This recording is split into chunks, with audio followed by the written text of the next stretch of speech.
Hello and welcome to the eOrganic webinar on fly management in the organic dairy pasture. My name is Deb Haliba and I work at the University of Vermont Extension as eOrganic's Dairy Team Coordinator. eOrganic is an online community of more than 700 ag service providers and farmers who are providing science, experience, and regulation-based certified organic information on the web. Together we publish articles, videos, and other content at eextension.org. This webinar is part of an ongoing series offered by eOrganic's Dairy Team. You can see more information about these webinars, find the recording of today's session, and view our other content on our website at www.eextension.org/organic_production. Before we get started, I wanted to give a quick rundown of today's webinar. Our presenters today will give their talk for about 45 minutes, and then we will ask you to respond to a few quick poll questions that will appear on your screen. And next we will hold a question and answer session for about 30 minutes. If at any time you have a question, you can simply type it into the question box on your screen and hit return. If for some reason you can't see the question box, you can just click the small plus sign next to the word question on your control panel to open it up. And we will answer as many questions as we have time for. And finally, we ask that you respond to an email you will receive following this webinar to complete a follow-up survey. All right. So now I'd like to introduce our two speakers today. Dr. Donald Rutz and Keith Waldron work with the New York State Integrated Pest Management Program, which is part of Cornell Cooperative Extension. Dr. Rutz is the director of the program and is a professor of veterinary entomology with more than 30 years of research and extension experience working on IPM issues that affect livestock production. Keith Waldron is the program's livestock and field crops IPM coordinator, where he develops and implements livestock and field crops IPM programs across New York. Together, they recently helped to publish the Integrated Pest Management Guide for Organic Dairies as an online guide for the management of external arthropod pests like flies, lice, mites, and grubs on organic dairy farms. Keith and Don, thank you very much for joining us today. Thank you, Deborah, and thank you everyone for tuning in today. I appreciate you being here and look forward to spending some time with you talking about flies on the farm. If we think about flies on the farm, and Deb, I'm going to need your help in getting the, there we go. Flies on the farm can be a big issue, certainly if left uncontrolled. External arthropod pests, and we'll talk today about 3 species of flies primarily, but our arthropod pests could also include lice and mites and cattle grubs on organic dairy farms. These are the external insect and arthropod pests. We're not going to be able to talk about any of the internal pests. That would be the realm of a veterinarian. Don Rutz, as Deborah mentioned, is a veterinary entomologist working with the bugs. I'd like to talk about flies on the pasture in particular, and they are different than the ones that you might find in and around confinement areas. So for the purposes of this webinar, we'll just talk about those that we would find on pasture. But why do we even worry about flies on the farm? And there's a variety of reasons, and if you can look into the picture that you see here in the background, you see the animals are bunched up, and for folks that have worked certainly a lot around cattle, you can recognize too that there probably are a lot of agitations going on. There's a lot of head bobbing, there's tails swishing, they might be stomping their legs, and they're bunched up there to try and alleviate some of the stress that might be caused by groups of flies. The flies on pasture and in and around the confinement areas would cause annoyance and irritation to the animals, basically causing them stress, and stress also for those of us that work around them. When the animals are stressed, they're going to have reduced grazing time, and because of that reduced grazing time, there's going to be a reduced feed conversion efficiency and other factors such as decreased weight gain and milk production. You also have the possibility for some of these flies for disease transmission, and some of the ones that we'll talk about are going to also be blood feeders, so you have blood loss. Some other ones might cause hide damage, hair loss, and if you're selling the animal carcasses and such, it could also, some of the flies that we could talk about another time could be involved in damaging the meat. One of the biggest things, of course, that this all falls under is looking at animal welfare. One of the other concerns that people have regarding flies is off-farm movement. So if you have a situation where there are flies breeding on your farm, and we would be specific about house flies and stable fly types of flies, they could be moving for some distances and causing concern to your neighbors and something that we would like to try and avoid. All right. Animal stresses and their impacts. There are many things that could, as far as pests go, that will add up to cause a stress that would impact upon the animal's health and productivity. Flies are just one of them, but you could also add other pests, mange mites, cattle lice, and other stresses. And these stresses that affect the animals are going to occur annually, and they're going to be occurring over the animal's lifetime. Younger animals are more at risk for this type of stress, and the impact on their productivity over their lifetime can be greater. So we're trying to avoid stresses, whether they're pest-related or other forms of stress, to minimize the effects upon the animal's health and well-being over the long haul. Thinking about things in other terms, there's been a variety of studies that have looked at the economic impacts of arthropod pests. And it's not really easy to single out any one particular insect and say that this will cause this amount of damage, this will be another, because they are an additive type of situation, and you'll have more than one insect pest or arthropod pest on the farm. But some estimates have been that the USDA has used would look at potential between 5 and 20% losses in production of dairy cows due to these arthropod pests.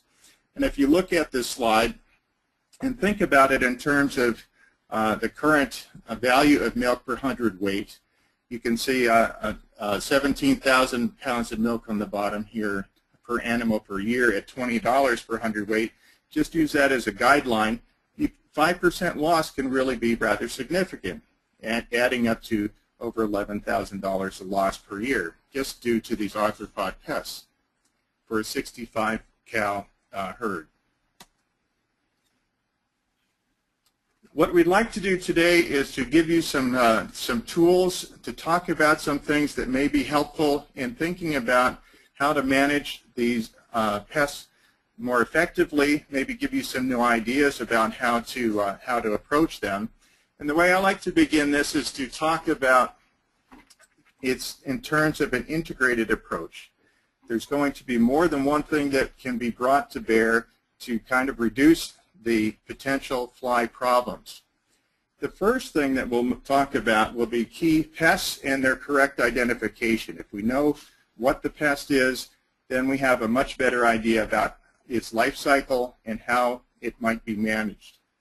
We're going to talk about biology and habitat, then get into some issues about monitoring and assessing if you have a fly problem, and if so, is it greater than that is known to cause economic damage or affect animal health.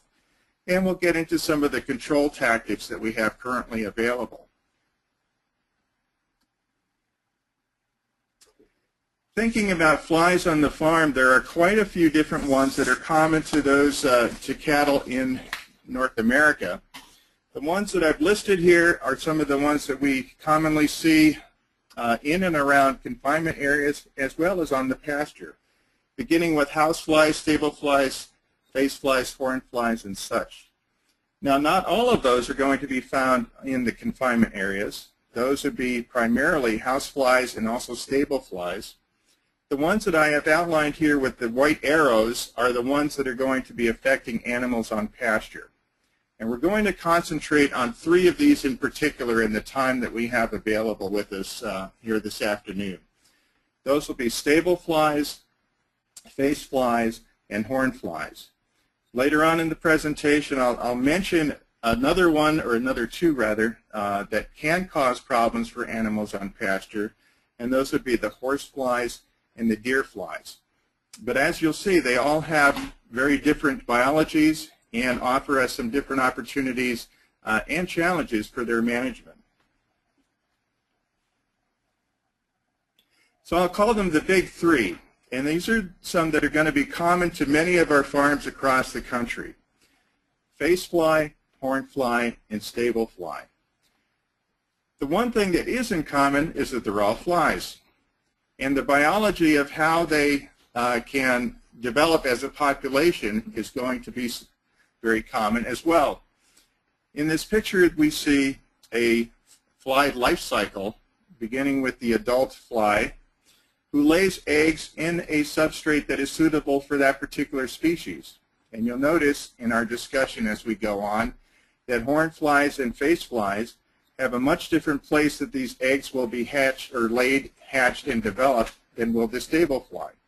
And this is going to be important for us in terms of management.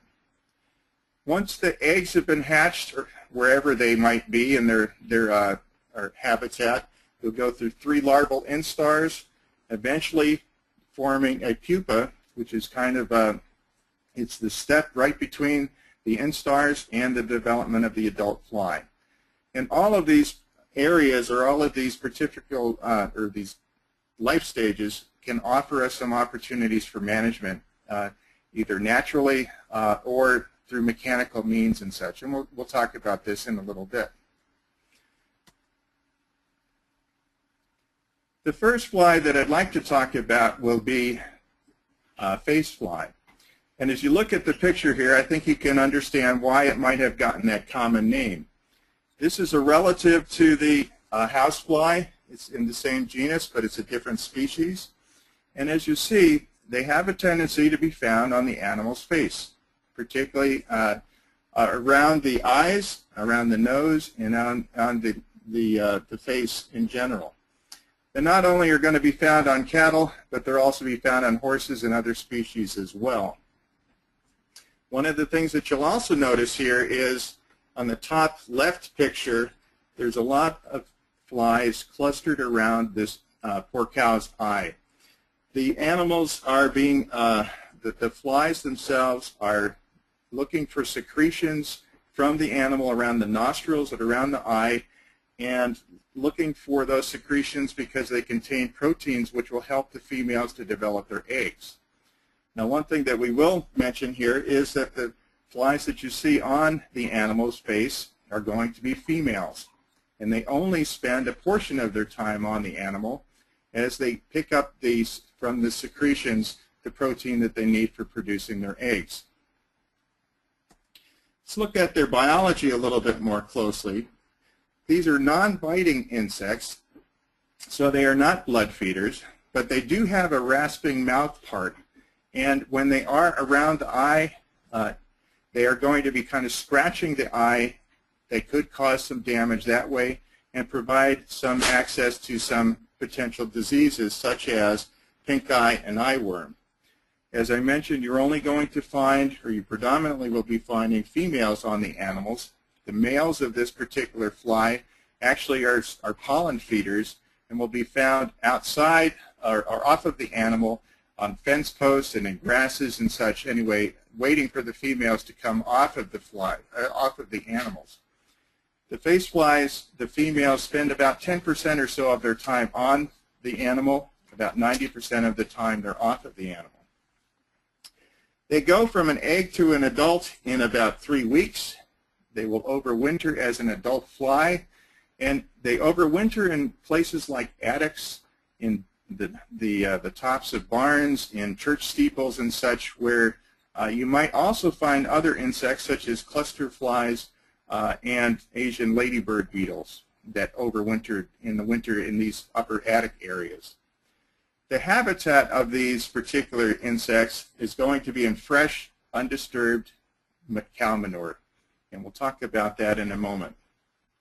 What I would like you to notice too on the slide here of the picture is you have on the far right there is a late instar larva, or the maggot of the fly. The pupal case and face flies are this white color, which indicates that they have a fair amount of calcium in it. And this is a pretty tough material for some of the biological control agents. The parasitic wasps that might be found naturally occurring have a difficult time cutting through this white hard case, much different than what we would see in a hornfly.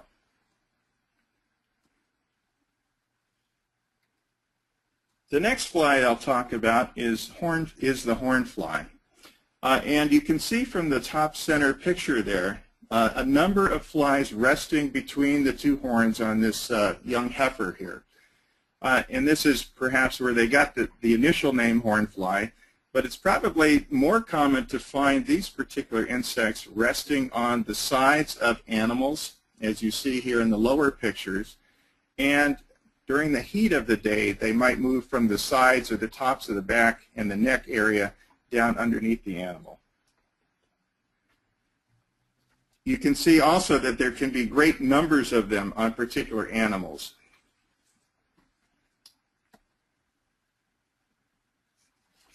Hornflies, as compared to the face flies, are biting flies.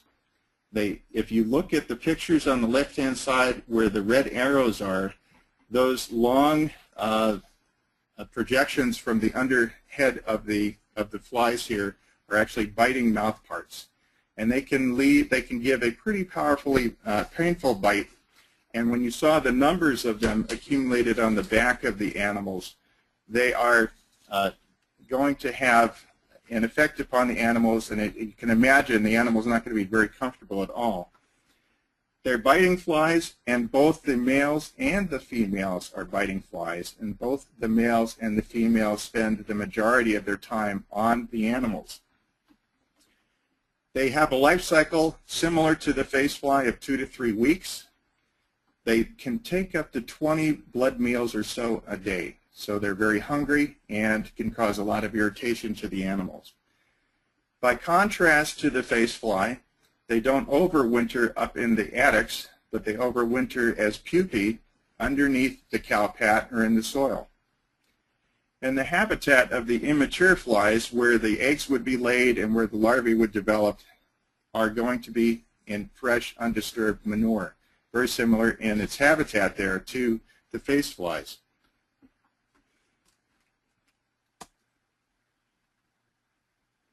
This is the breeding site, and one of the things that is going to be noticed on the left-hand side here, you see some dry manure pat, which has been there for a little while. That is not the place where these flies would be laying their eggs, but this is the place where they would be developing. On the right-hand side is a much fresher cow manure pat, and it has to be fresh, so that it doesn't have, it's not dried out on the top, it doesn't have kind of a skin on it or anything. And you may notice on some animals, if you're up close when they happen to be dropping manure in the field, you may see flies on them sitting or resting on the back end of the animal, and as soon as the cowpat hits the ground, those flies jump off basically or fly off, going to the fresh manure, laying their eggs. So it can be very rapid that they would do this. But I say guaranteed fresh with less than 20 minutes. Certainly it's the fresher the better. And it's also not only these insects, the face and horn flies, that are going to be laying their eggs in there, but there are some natural enemies that also will be looking for fresh manure as well. And we'll talk about those in a little while.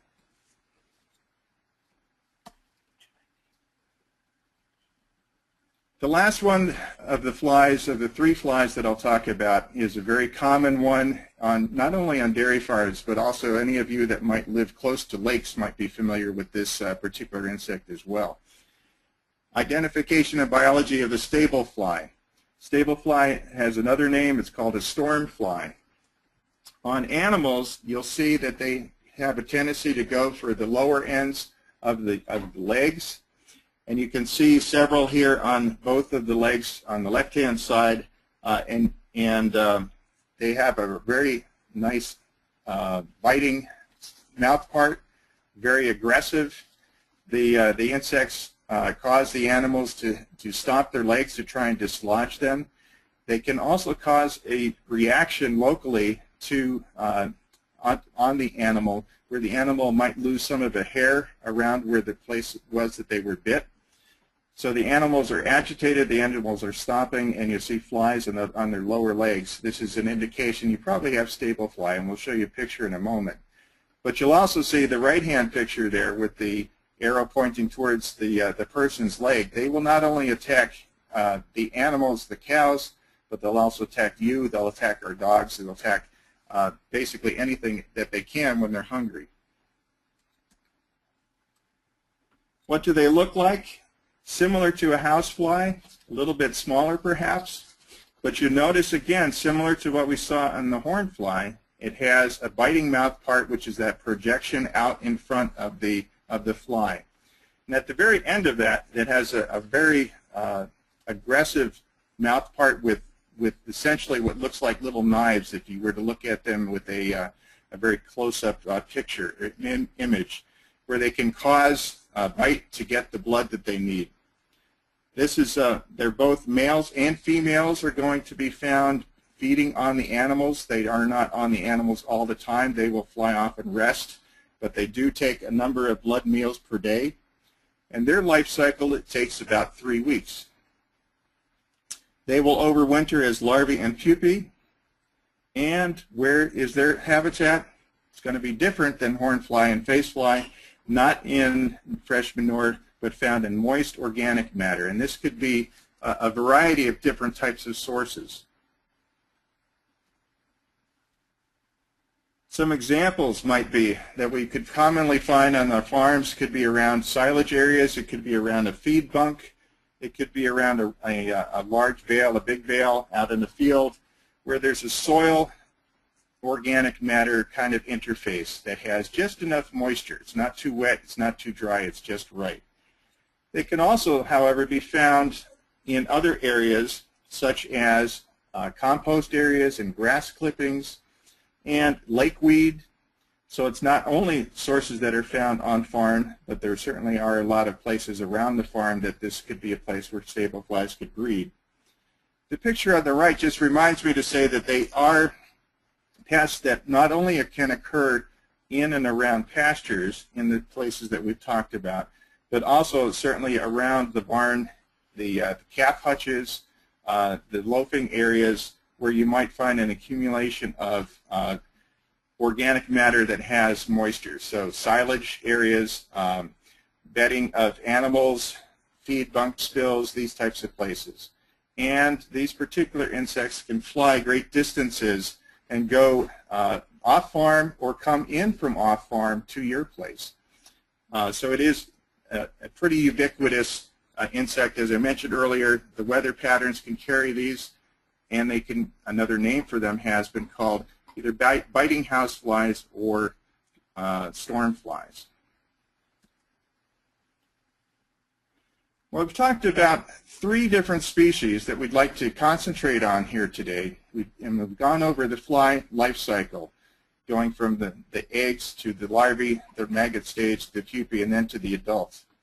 I might mention, too, that there is a little bit of a misunderstanding sometimes on farms that I visit where they think that the small flies that they're seeing, just given another day or two, they're going to grow up to be bigger flies. And this is not the case. The flies that you see, they are as big as they're going to get. So the little gnats that you see do not eventually get to be the same size as a horsefly that we'll talk about later. Let's talk now from going from the identification of these flies and some understanding about their biology. Let's talk about some of the elements that we might have for management. And the first thing that we're going to visit with is going to be how do you monitor these flies to get an idea about how many of them are there. Certainly 1 fly or 2 flies is not going to be the same situation as hundreds of flies. And there are some guidelines that we're going to offer that would give us an idea about what's the potential risk to my animals that of the flies that I'm seeing. So monitoring and assessment, and for many organic farmers, if you're on a rotational grazing plan, you're out there with your animals very often, and you have lots of chances to see them up front and close and personal. What is useful is going to be how many flies are on them, how many of them are face flies, horn flies, and stable flies. We've talked about where the different flies could be found, either on the face for face fly, the backs and sides and neck for horn fly, and the legs for stable fly. So we have an idea about what we might be looking for.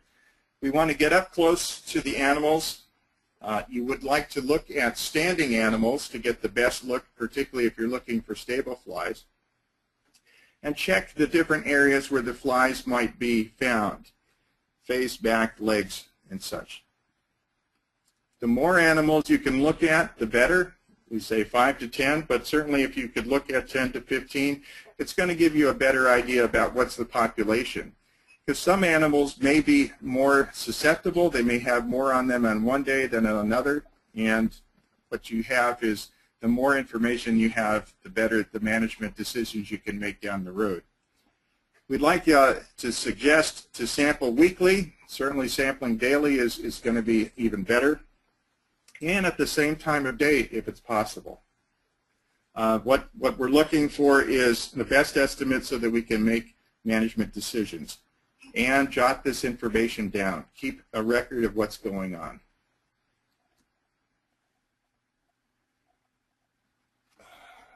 What's happening here?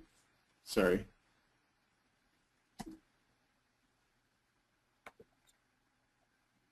I seem to have lost something here. Okay, I'm here. So monitoring for face flies. Count and estimate the number of flies on the animal's face. As I say, the more the better. And the action guideline that we use in the research that Don's been doing and many of the people that look at fly management is 10 flies per animal face. And if you look at this cow and kind of get an idea, just jot down on a piece of paper right now how many flies are on there. And if you said 50, you're in the ballpark. How do you monitor for horn flies? Again, we look at the animals. Where would the horn flies be? They're going to be on their back. If you look closely at the picture, I hope that you can see the heads of the flies are pointing downwards, and their wingtips are up towards the back, the top of the back of the animal. These are feeding on the animals. You can see thresholds here that are suggested. On dairy cows, it's 50 flies per animal side. On beef cows, it's about 100 per side. Just within the red box that you see here, how many might you see? Again, there are 50 flies just in that little red square, so a pretty high population on this animal. Monitoring for stable flies, count the flies on the standing animals again, and on all 4 legs. Minimum of 10 animals, 10 to 15 animals. And looking at an action guideline of 10 flies per animal. Well, we looked at monitoring, assessment. Let's look at some of the control tactics we have. And this is really where we talk about an integrated approach, because it's going to be a combination of cultural practices, mechanical control, biological control, and of course chemical control. One of the things on mechanical control and cultural control, we know that we don't have a lot of options chemically for an organic farm. So we really need to look at these different options, such as giving the animals shelter if you have a face fly problem. Face flies and horn flies do not enter darkened spaces. They'll have a tendency when you're walking the cows into the barn, they will fly off and rest on the sides of the building, waiting for the animals to come out again to jump on them. So offering shelter in shaded areas can be very helpful and ease some of the distress caused by these. Now I've italicized here horn flies because we've begun to notice some behavioral modifications or behavioral changes in some populations of horn flies, at least in New York. I'm kind of interested to hear if you've seen this in other places where the horn flies are actually coming in with the animals into the barn. And this could be stanchions as well as in free stalls. The next thing I'd like to talk about would be some of the traps that are available. And some of the things that are in common for these traps are, how are they attractive to the flies? In many different ways they could be attractive. They either mimic the host, they key in on some behavior of the fly, they are attracted because they move and get the fly's attention. It could be a color that's attractive to them, and other things. The effectiveness of these different types of traps is going to vary with fly species, and the real idea here is not to eliminate the population but to reduce it. We'll talk a little bit about location. It's important to put these traps in areas where the animals are going to be, either walking through a lane to the milk house or going to a water source, going to a mineral block, something along these lines, so that they're going to be able to visit the traps on a regular basis, and protecting the traps from curious animals through electric fences or just putting them on the other side of a fence. One that I'll start off with here is one that's been around for perhaps the longest time. It is available and useful for horn flies, is a walk-through pasture fly trap. This was developed around 1938 by Willis Bruce, who wrote a paper, The Practical Trap for the Control of Horn Flies on Cattle. It's basically a walk-through about 10 foot long by 5 foot wide, where the animals come off of one pasture and go through this particular box. The box is dark enough so that the horn flies would fly off the animals, and they would fly to the screened sides that you see on the right-hand side of this photograph, and then they would crawl up the screen and be trapped in essentially a large minnow trap. So it's a very effective for horn flies, and just one of the beginning ones of horn fly captures. Walk-through traps continue to have modifications, some that have been available commercially. This is an example of one where the animals walk through. You can look at the lower left-hand corner. There are hanging down straps there that the animals would walk under. Those straps would brush the flies off of the animals. And you can see in the lower right-hand picture there's kind of a window. Well, that window contains an electrocution device where the flies go through the screen. Obviously, the animals are not exposed to the electrocution elements themselves, but the flies go off and then get essentially a walk-through fly zapper. Some other types of traps that I'll talk about have a purpose on pastures, and I mentioned earlier deer flies, and horse flies. Two different types of biting flies that can be real problematic in areas around pastures, that particularly those that have maybe ponds or swamps next to them, because that's where their life cycle occurs, is in those wetter settings. In the top left-hand corner here, you'll see a picture of a horn fly. By comparison, much smaller insect. The large black one here in the center, you can see a blood drop. It has a very aggressive mouth part, biting and causing blood loss. You might also see in areas where the blood has been drips like this, you may see face flies and horn flies picking up on the blood that was released by this horse fly. Some traps that we found to be effective in pasture settings will mimic the appearance of various animals. You can look at this particular one called an Epps trap. It looks a little bit from a distance like it might be a large Angus bull or something, let's see. And you see one of the features is it's a nice contrasting color against the green background, so it obviously stands out in the field. And you can see two areas that are clear. And those kind of give a fly the impression that this would be either the underbelly or some area that might be a good place for them to try and attack the animal. And as they do so, you see the image on the cartoon on the right-hand side. They hit this plastic 45-degree angle deflector, and they ricochet off the deflector into a pan of water and are captured. So very effective against horse deer, and stable flies. Another trap that may also work in nice pasture situations is a horsepower trap. The horsepower trap is similar to Manitoba trap or to some of the tent traps. Basically, what strikes you at first is a nice contrast of the tan and the black against the green background. The black ball that you see on the bottom here is a very large rubber, like a boat bumper type of thing that hangs freely from the top of the trap. So when the wind blows, the ball will move back and forth. That is attractive to a biting fly. The flies will be heading over towards the black ball.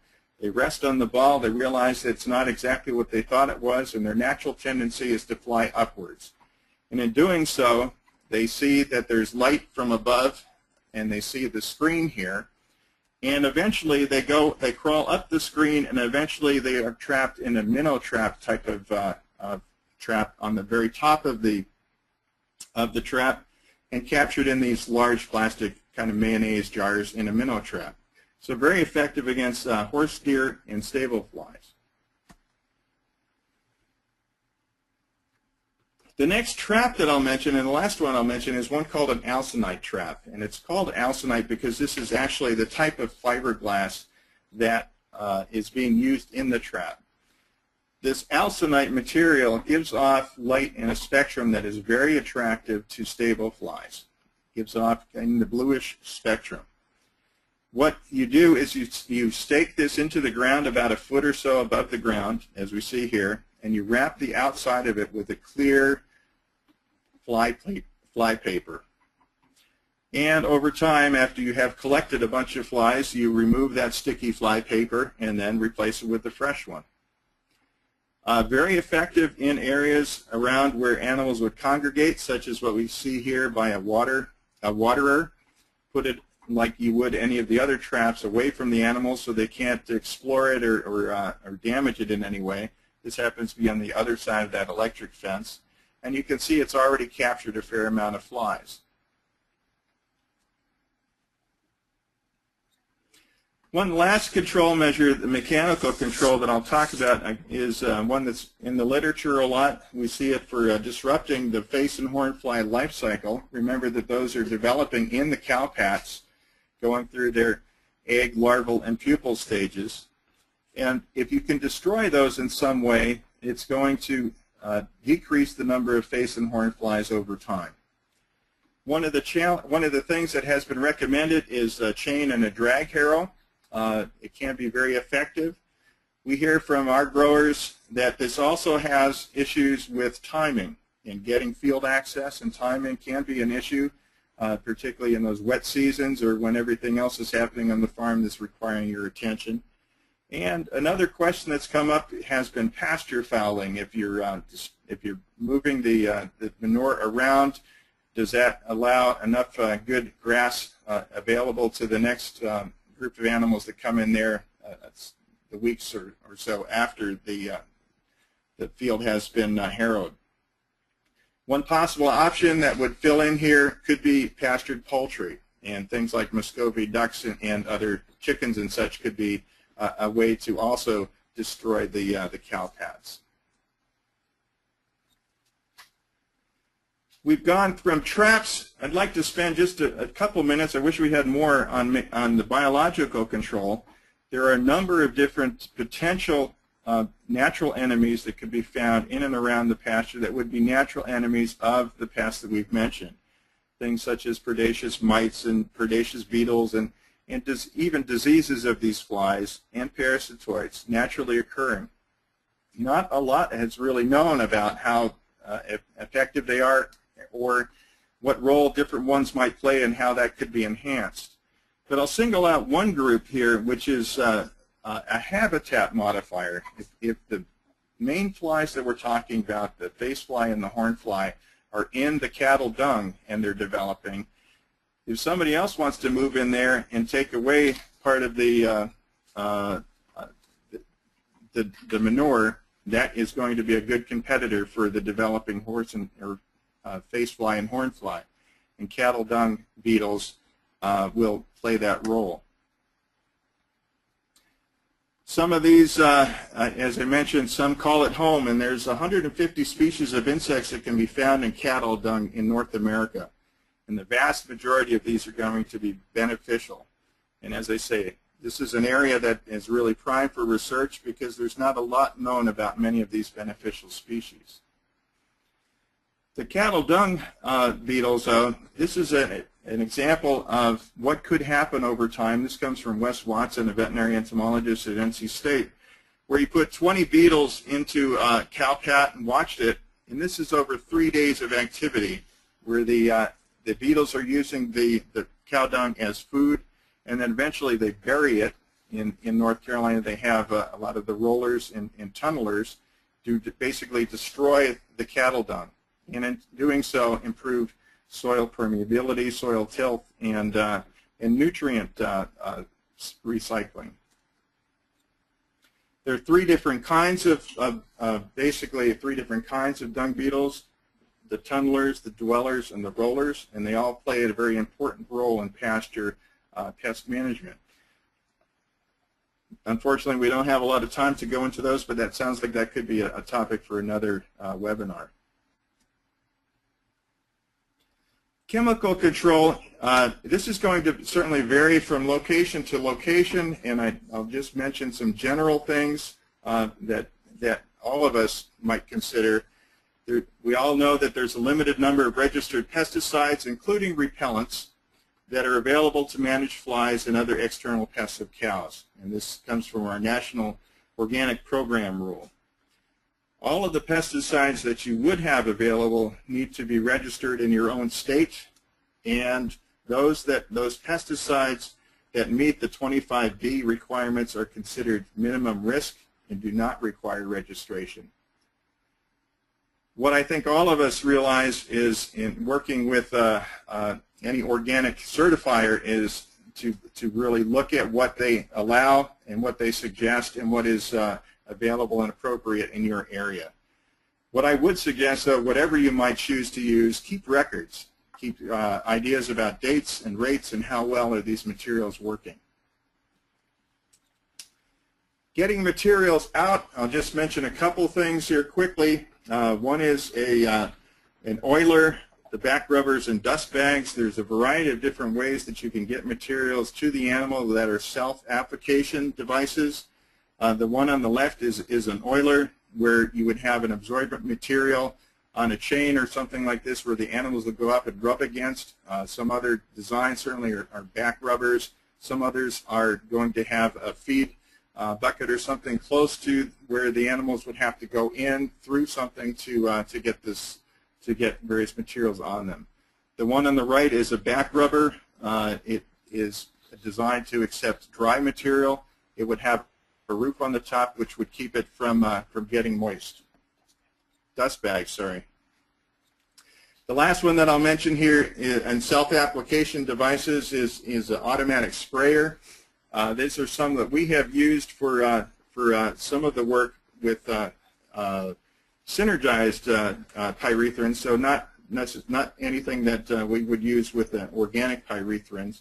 But the animals can walk through on their way to the milking parlor, and you can set it up so that they go through an electric eye, and you would have a pulse of materials that would be applied to their heads. You could put the sprayer nozzles also down towards their legs so that it would help to protect them against stable flies. So just a couple of comments to finish up the chemical control. These self-application devices should be placed where animals will make frequent contacts, such as in gateways, near water or feed sources where they're going to go to. As with any pesticide or repellent, always read and follow the label. Make sure it's appropriate for the animal's use that you're thinking of. And, of course, always check with your certifier.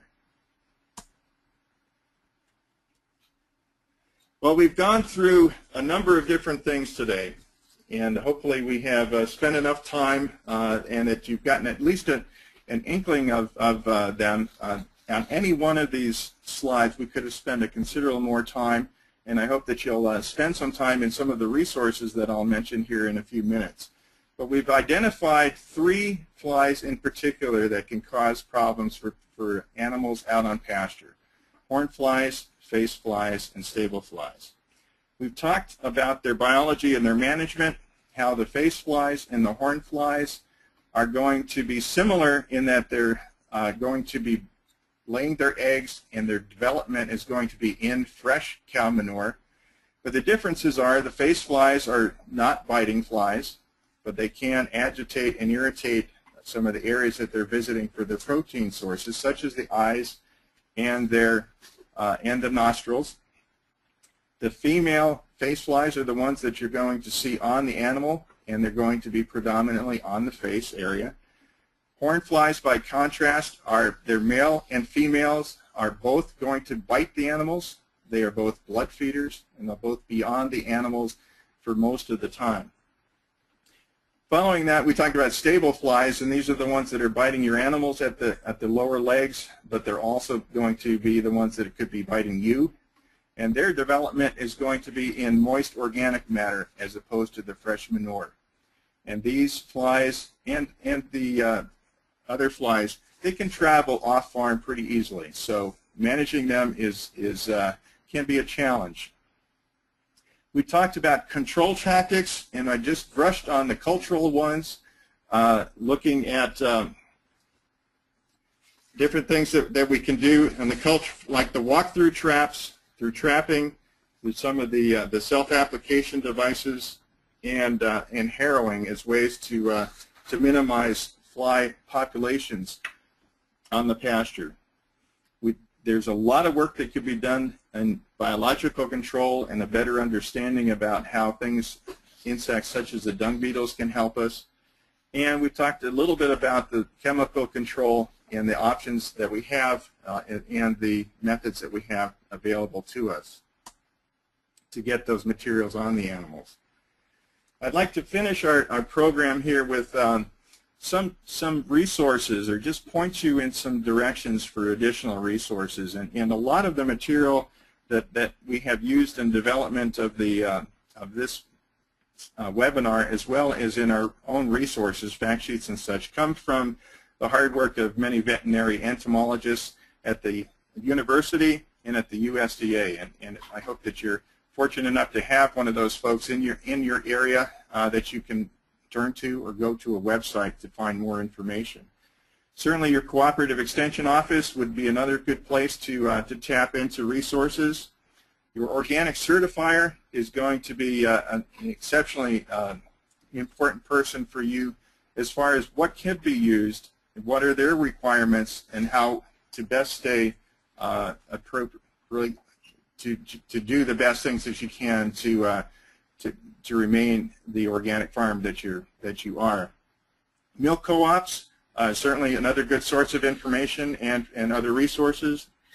Your ag businesses and suppliers, and more information can probably also certainly come from other producers. So folks that have tried things, folks that are out facing the same issues that you are, and sharing information back and forth helps all of us to get better at what we're doing and to make better information available down the road. It's an emerging area. It's a fun area. It's an area that we're needing more research in, and the more information we have over time, the better all of us are going to be at it. A couple of places that I'd suggest, and this just comes because we are coming from New York today, is going to be, we have an integrated pest management guide for organic dairies, something that Deborah mentioned at the beginning of the program. You'll have a website available here in a moment. Other resources would be your state IPM program, or if you had a veterinary entomology program at your university. This guide that we're talking about looks a bit like this if you were to go onto the web and Google for it, or search for it. Integrated Pest Management Guide for Organic Dairies. Has a lot of the information that we've talked about on pastures as well as in confinement areas. And it would also include other resources such as the fact sheets that we've developed here. That would be a pest flies of pastured cattle and horses, get a better idea, more close-up pictures of what these insects look like and how they could be managed. And also one thing for folks that many people have found interesting and useful, common pest flies. Now, all flies are not created equal, and sometimes it's good to know what are the other things that I'm seeing here. Is this really something I should be concerned about? Is it a good person? Is it a good fly? Is it a bad fly? And so this would have a lot of pictures in it and hopefully helpful as well. One last thing I'll mention, we're at the appointed hour here, is the veterinary entomology group at Cornell has a decision tree that was created. Don Rutz and Phil Kaufman, who's now at the University of Florida, developed this. So you see what kind of animal you might be interested in and what kind of problems might you have. We would click on this. We see here dairy and beef cattle are the ones that I'm concerned about. We go from there to a next part of the tree would be, is it a pest on pasture? Is it a pest in the barns? And from there we can go and get to specific pictures and then management recommendations for the particular fly that we're really dealing with. And I think with that I'm going to wind it up and say it's been a real pleasure visiting with you all today. And I'd like to give special thanks to a lot of the research that has happened at the veterinary entomology program at Cornell, as well as in other places. And some of the key people that have been involved in this have been Phil Kaufman, who's now, as they say, University of Florida, Wes Watson at NC State, and Chris Gedden, who's with the USDA down in Gainesville, Florida. And also certainly a special thanks goes to Liz Thomas, who was the writer of the organic manual. Don and I were editors of the thing, but Liz did the work of pulling it all together. So very, very nice job there. And with that, I think I'll break. And Deborah and Alice, if there's questions, Don and I are here, and we'll try and do our best to address them. Okay, great. Thank you, Keith. So before we move on to our question and answer period, we'd like to ask you to complete, our audience, to complete a very quick poll. There are just a few questions that we have. And here's the first one that's popping up. So all you need to do is just click on one of those responses. So the question is, as a result of this webinar, do you now have a better understanding about fly management in organic pastures? And if you could just click on your response, we'll move right along. Okay, and I think we're ready to move on to the next question. Whoop. Can we get that question? There we go. Number 2 is, will you make a change on your farm or how you advise farmers based on what you learned today? If you could just click on a response, we will move along. Okay, and we'll be changing up to our third question here. This takes a couple of clicks. Okay, what fly species give you the most challenge on your farm or on the farms with whom you work? If you could just click on your favorite, that should say stable fly at the end there. Horn fly, phase fly, or stable fly. And then our final question, quick poll question for today. Here it is. As an organic producer, what research topics would you find most helpful to help address your fly management concerns? And here, if you just click any or all of the selections here that apply, that would be great. And that really will help Keith and Don and other folks across the country with their research priorities.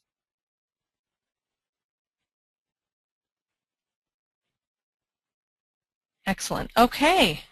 So just a reminder for asking questions, and we have some queued up already, but we will spend the remaining minutes of this webinar with our questions for Don and Keith.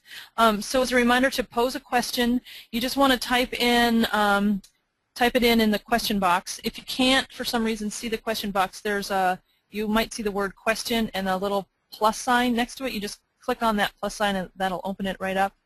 Type in your question, and I'll be reading those questions out loud to Keith and Dawn, and we'll answer as many as we have time for. Okay, so we do have some in the queue, so I'm just going to get started here. The first question that came in, Keith and Dawn, was about actually another livestock type, goats. Do those same flies that you addressed today, are they applicable to goats as well in the pasture? What you're going to find primarily, I think, we really haven't done any work with goats here at all, and I would imagine that, that undoubtedly the stable flies, would definitely be a problem, on those animals as well, because they certainly don't seem to discriminate as to what sort of animal they are indeed attacking.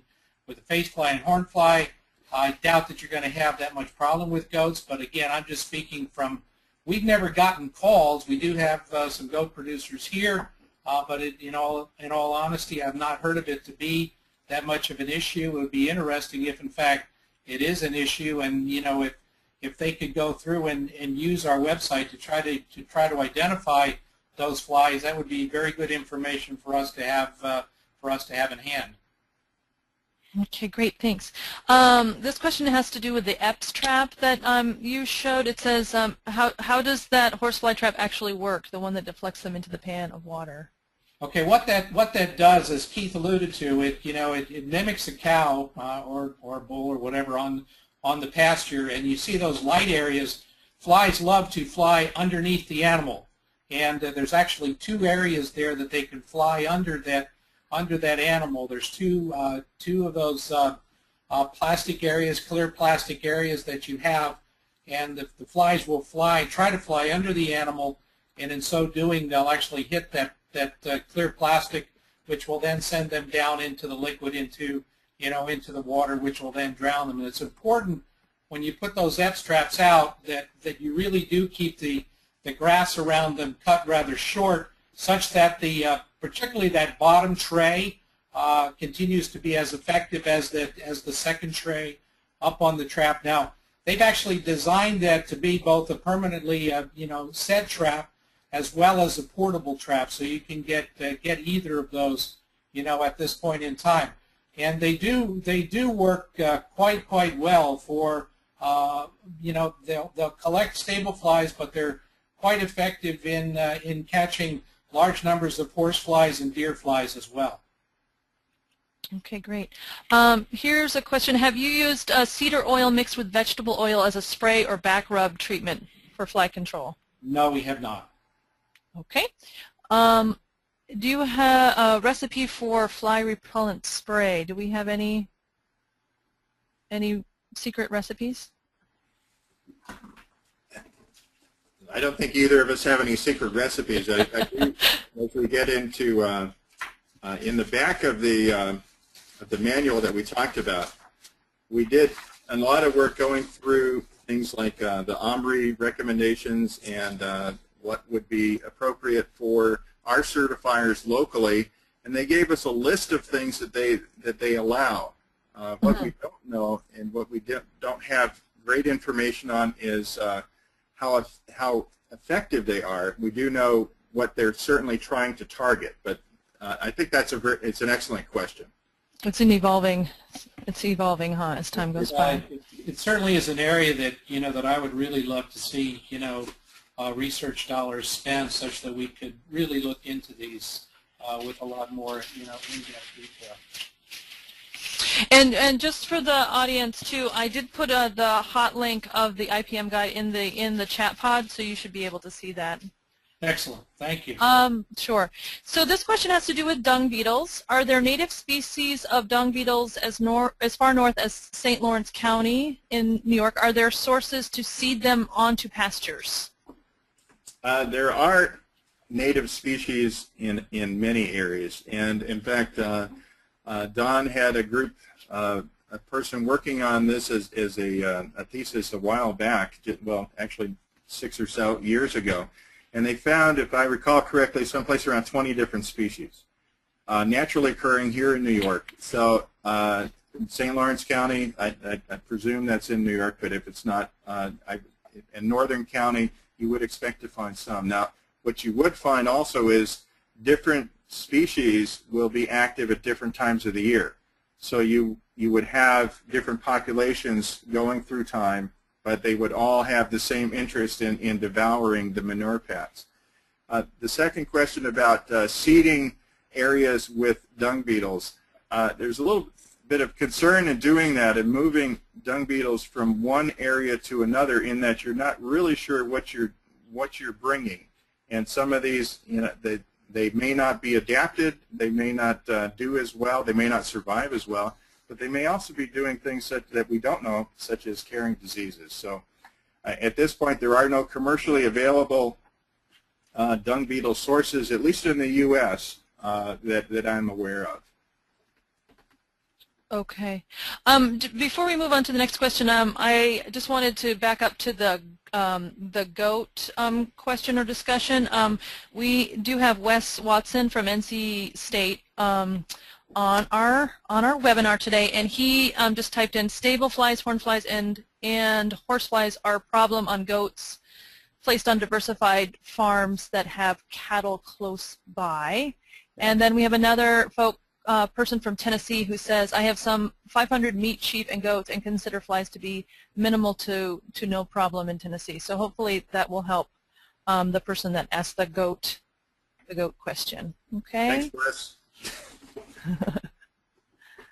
Okay, so this question has to do with habitat. It seems like turning a compost pile for a bedded pack would help break the life cycle of horn flies. How far down into the compost pile or bedded pack would these be active?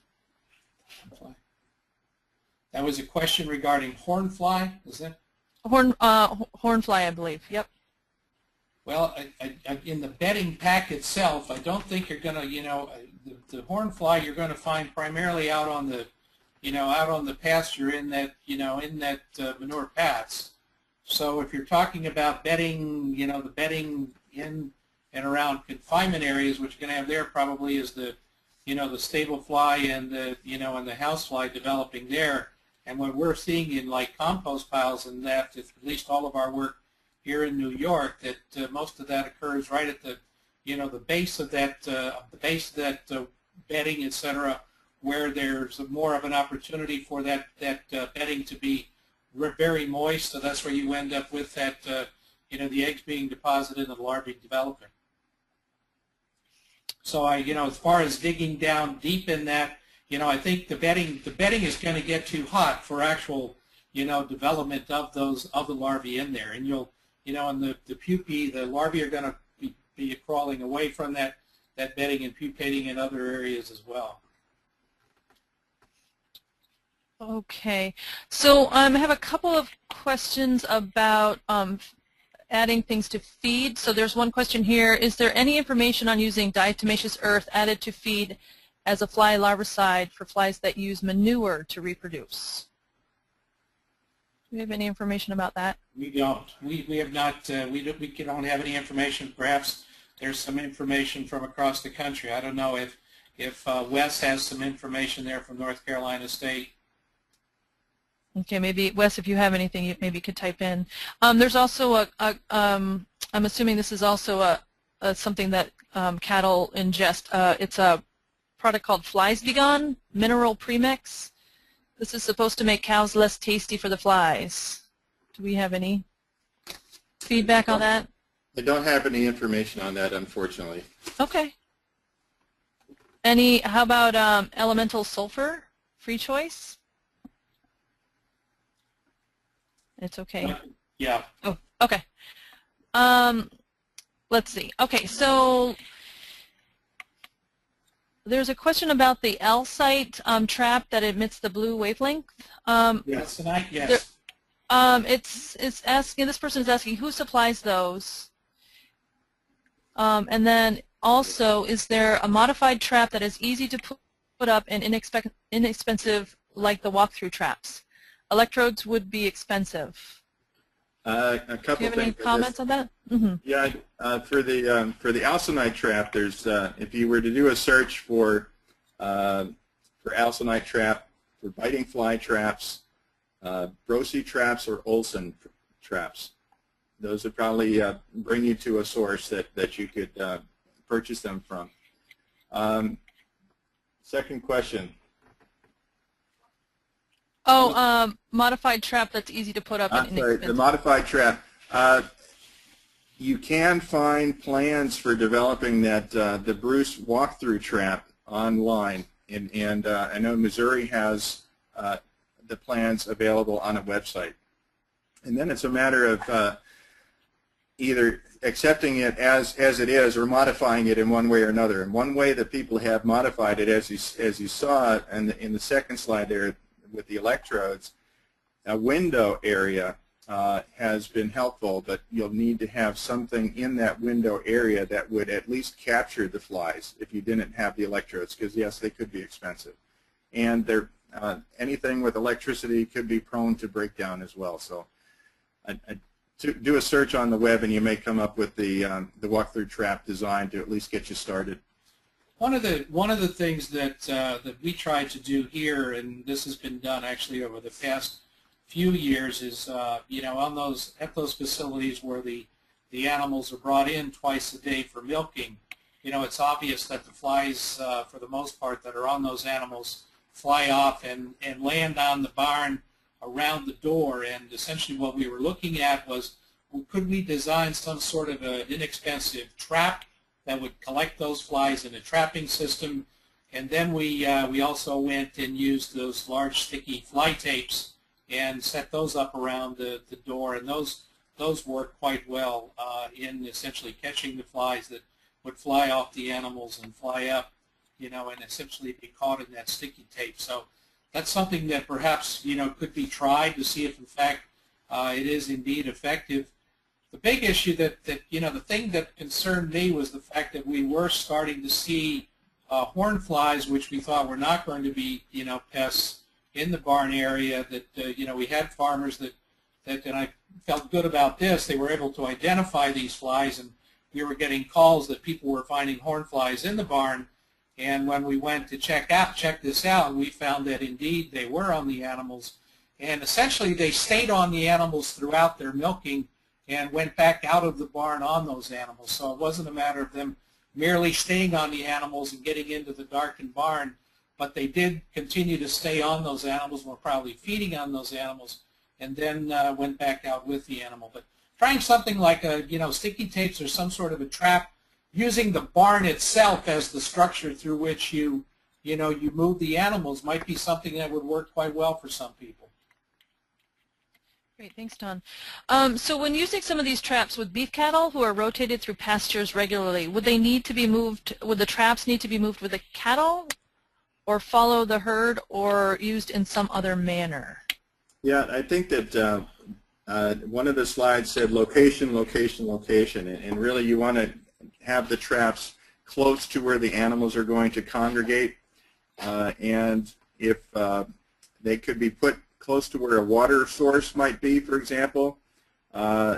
If it was a type of pasture where there was a group or an area where the animals would rest, and you could put this on the other side of the fence, keeping it away from them so that they wouldn't damage it, or use an electric fence. The traps that we mentioned here, the three different traps, Epps has a portable trap design. The horsepower trap is pretty easy to move around, and the Elsa Night trap, or the Olson trap there, is very easy to move around as well.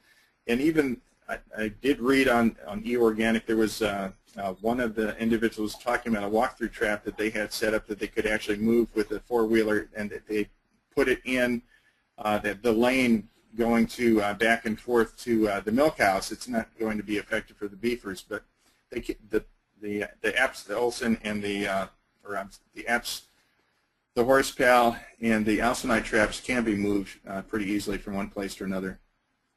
And to add to that, one of the things that you can do to enhance, either the Epps trap or the horsepower trap effectiveness, particularly if you have horseflies and deer flies on the farm, is to place those, as close as you can to the breeding area of the horseflies and deer flies, which would be ponds and bodies of water, etc., because that's where their development occurs. It's not on land. It's actually, by those bodies of water. So actually putting them up closer to the bodies of water, we found definitely increased their effectiveness.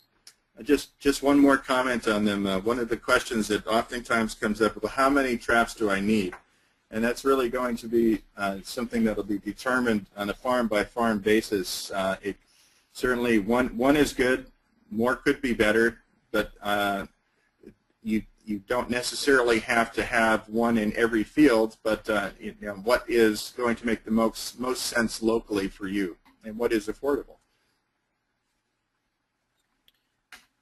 Okay, great. I'm just seeing some recommendations or user experience with some fly repellents. So one person is saying peppermint oil, mainly with cedar oil mixed with veggie oil, painted on with a paintbrush. And then another farmer has had great luck with the a product called No Fly from Crystal Creek, based on some essential oils. So just some sharing of that information. And then, some of those, by the way, they're listed in that organic guide that we have out there. Okay, so be sure. A list of those, a number of those repellents. So people want to see what might be available, they are listed in that organic guide.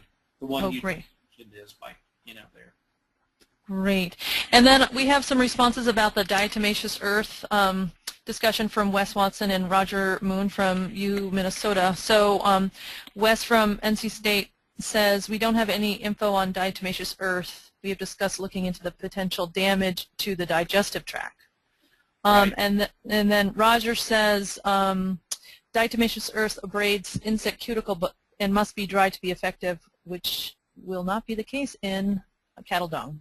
So essentially, that's we hear that this from producers that this does indeed work, but that's why at least at this point in time, I really wasn't aware, and essentially what both Roger and Wes are stating is that it is indeed the same thing. It's an issue. And one person was asking to post the decision tree at one of the last slides you gave, so I'm just doing that now. So I didn't write in the title there, but if it's in your, it's in the chat pod if you want to see that link. And then we have some questions about. That there it is. Yeah. Really appears to be very, very helpful for most people, because you can indeed pick out the animal that you're dealing with. They're like with the goats. They could actually click on the goat and go through and find the listing of the various insects that they could find on that, and then that'll lead you directly to integrated pest management recommendations for the control of those, and it should lead you to a pretty good source of identification, so you do get the positive idea of the pest that you're dealing with. Great. So our last question that we have time for has to do with fly predators, including, what are your thoughts on parasitic wasps, birds like barn swallows, other fly predators? Any suggestions or thoughts about fly predators? Certainly, there's a lot of natural predators out in the field to begin with.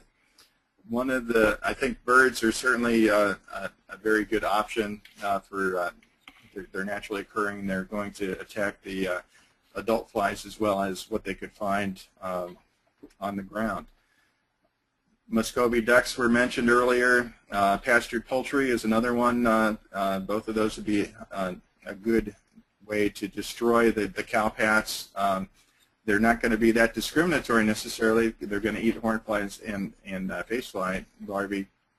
They may also eat some of the other things that could be beneficial as well. Parasitoids, one of the things that is that we showed a slide of were the face fly pupae. A number of the parasitoids that at least we worked with in more confined areas, Mucidiferex raptor and Raptorellus, these are two species that are highly effective in confined situations for housefly and stablefly. Those types of things are not going to be as effective on the face fly pupae, They do attack housefly and sablefly pupae, but remember that white pupae has a pretty tough skin, so it's difficult for those wasps to penetrate and to lay their eggs inside. And the effectiveness of parasitoids on hornfly, I'm really not aware of how well they'll do. They certainly do something, but I don't know how much, and perhaps Don has some comments on that. No, I really don't have anything in addition to that. Essentially, in looking at, at the various parasitoid species, the Aleacara, it's been, we know is out there, but we tried to do some work with that here and found that it wasn't very easy to rear that particular, insect. So we, most of our work with the parasitoids has indeed been in the confinement areas and really now not out on the, out on the pasture situations. Although interestingly enough, we do have, people that claim that they've used them and found them to be very effective. Another predator that's out there and is undoubtedly, in addition to the, the dung beetles that Keith has already mentioned, are the rogue beetles, and those can get to be, into very, very good numbers. And I was really quite surprised when we did our dung beetle survey here a few years ago.